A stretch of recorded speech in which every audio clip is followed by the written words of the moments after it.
talking about mental health and pursuing happiness and putting happiness. Here's a story right here. 42% of Gen Z has been diagnosed with a mental health condition. This is kind of nuts. But before I do that, I want to actually play a video that Mia did and have her weigh in on this. Beautiful Mia right here. Let's play this video. It's muted.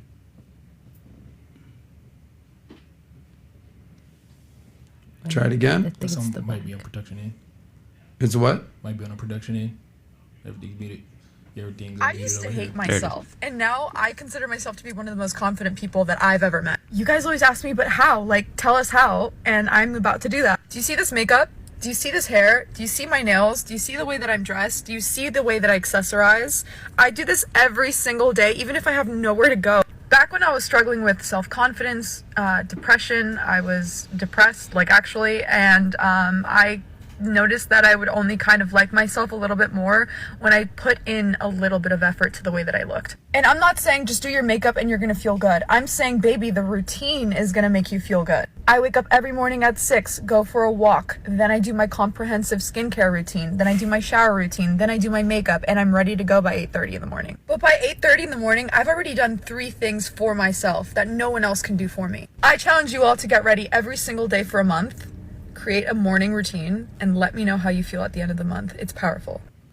So that's awesome advice, especially for a female. Okay, for a female. I mean, guys, we have got routines too, whether it's meditation, yoga, skincare, whatever, working out, doing your thing. Hey, we need some more motivational Mia. That's some good stuff. We like it. Some more motivational character. So alert. let me That's get your some guys' good thoughts stuff. on this. So when you see this nationwide survey, 1,000 people surveyed between 18 and 24, 42% of Gen Z is diagnosed with a mental condition. Insane. The main conditions being anxiety, depression, ADHD, and 1 in 4 were diagnosed since COVID, meaning in the last 2.5 years. So Gen Z, on top of that, spends 4 hours a day on social media, and 85% of Gen Z are worried about their future. So how real of a problem is this, Mia?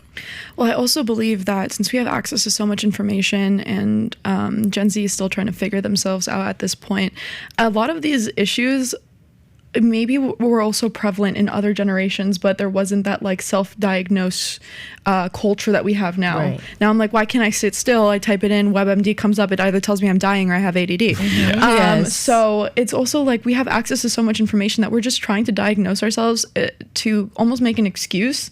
I do have mental health issues myself, as far as like I can't sit still for extended periods of time. I'm like shaking my leg and I'm You're like doing moving great my right hand. now, by the way. I'm trying. It's like 5 minutes left, man. Yeah, Don't freak out I know. now. I'm just like breathe. We could do this, but it's almost like it's not a weakness at the end of the day. Like, yes, I would consider myself a person who has been depressed and didn't know what to do. But at the end of the day, like, I did find my purpose, and that really helped me move forward. So it's very interesting that this percentage aligns with the percentage of people that are just like, I don't want to pick a job if it's going to compromise my happiness, because it's also people aren't pursuing things that could give them purpose. Right. And then there's also a direct correlation to mental health problems. So it's almost we talk a lot. This generation is a generation that's not afraid to share their opinion, but I think we need to be more doers than just thinkers or whatever. Complainers. Exactly.